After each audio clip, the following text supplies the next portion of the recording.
मैंने आज तक किसी भी लोन ऐप से लोन नहीं लिया, और अगर लिया भी होगा तो बहुत पहले लिया होगा और उसका लोन रीपेमेंट भी कर चुका हूँ।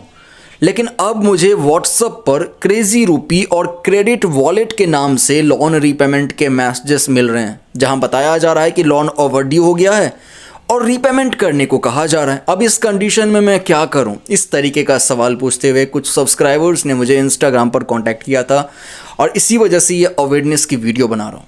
अगर आपके पास भी, मैं आपको अवेयर करने के लिए दोस्तों यहाँ दिखा रहा हूँ, देखिए क्रेडिट वॉलेट का और इसके अलावा क्रेजी रूपी का इस तरीके के मैसेजेस अगर आपके पास भी रिसीव हुए हैं और आपसे अगर कहा जा रहा है कि लोन ओवरड्यू हो गया है, लोन का रीपे करने को कहा जा रहा है, एक वेबसाइट का लिंक दिया है और आप ऐसे में कंफ्यूज हो रहे हो कि भाई मैं इस ऐप के बारे में कभी सुना भी नहीं, कभी इस ऐप को डाउनलोड नहीं किया था, कभी इस ऐप से मैंने लोन नहीं लिया था, फिर ऐसे लोन रीपेमेंट के मैसेजेस क्यों मिल रहे हैं?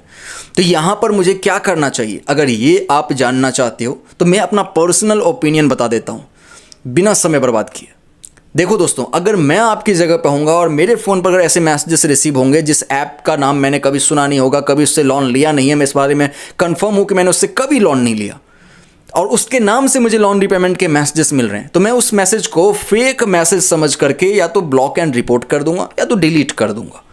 लेकिन लोन रीपेमेंट नहीं करना चाहूँगा और किसी अननोन लिंक पर बिल्कुल भी क्लिक नहीं कीजिएगा, अदरवाइज आपके साथ स्कैम भी हो सकता है। तो अगर आप ये कंफर्म हैं कि आपने क्रेजी रूपी हो, क्रेडिट वॉलेट हो या ABCD कोई भी ऐप हो, उससे मैंने लोन नहीं लिया है और उसके लोन रीपेमेंट के मैसेज आए हैं, तो सबसे पहली बात तो ये है कि इस तरीके के मैसेज को आप फेक मैसेज समझें, किसी भी अननोन लिंक पर क्लिक नहीं करें।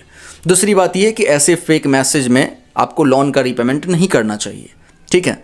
और आप चाहो तो उसे आप ब्लॉक एंड रिपोर्ट भी कर सकती हो। और तीसरी कंडीशन ये भी हो सकती है कि अगर आपको कोई ऐसे नाम से लोन रीपेमेंट के मैसेज आया है जिसका आपने ऑलरेडी लोन रीपेमेंट कर रखा है और उसी नाम से आया है, तो उस कंडीशन में क्या करना चाहिए वो भी बता देता हूँ। आप अगर ऑलरेडी उस लोन ऐप का रीपेमेंट कर चुके हो तो आपके पास प्रूफ होगा, उस प्रूफ को आप उन लोगों को भेज दो कि देख लो भाई मैंने रीपेमेंट कर दिया है।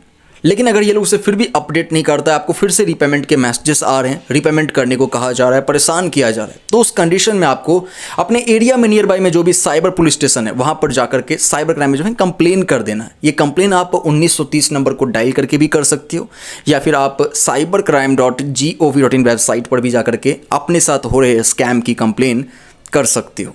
आई होप आप लोग मेरी बात समझ चुके हैं। मिलता हूँ नेक्स्ट अवेयरनेस वीडियो में। Thank you.